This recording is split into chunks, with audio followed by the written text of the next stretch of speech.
नमस्कार, M T मीडियामध्ये मी तुम्हा सर्वांचं पुन्हा एकदा स्वागत करते। मित्रांनो, बिग बॉस मराठी 5च्या घरातून बाहेर जाण्यासाठी या आठवड्यात 6 सदस्य हे नॉमिनेट आहेत।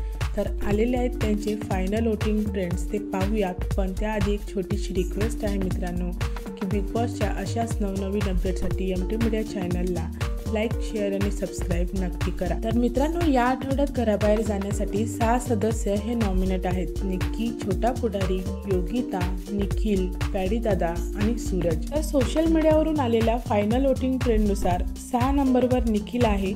निखिलला प्रेक्षक नापसंती दाखवत आहेत आणि या आठवड्यात तो 6 नंबरवरच आहे। त्यानंतर 5 नंबरवर आहे छोटा पुढारी, यालाही प्रेक्षक पसंत करत नाहीयेत। निक्की गँगच्या आडून खेळतोय, त्यामुळे प्रेक्षक नापसंती त्याला दाखवत आहेत। स्वतःचा असा कोणता गेम नाहीये, फक्त तोंडाची हवाच आहे।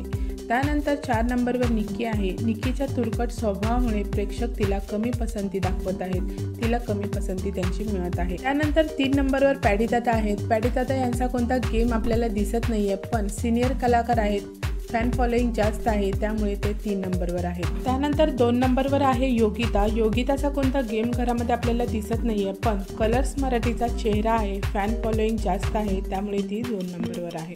आणि त्यानंतर 1 नंबरवर राज्य करतोय सूरज चव्हाण।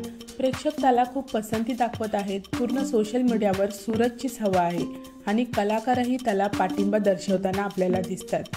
गावाकडचा आहे, मातीतला माणूस आहे, त्यामुळे प्रेक्षकांचं मन तो जिंकून घेतोय आणि गेममध्ये तो आता आपल्याला खेळताना सुद्धा दिसतोय, घरामध्ये मुद्दे मांडताना दिसतोय, त्यामुळे सूरज हा 1 नंबरवर आहे आणि प्रेक्षकांच्या मनावर राज्य करतोय।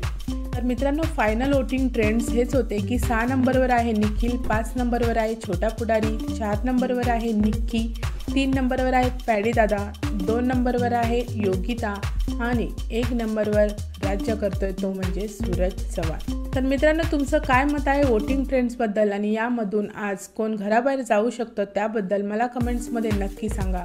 व्हिडिओ आवडला असेल तर त्याला लाईक, शेअर आणि सबस्क्राईब करा।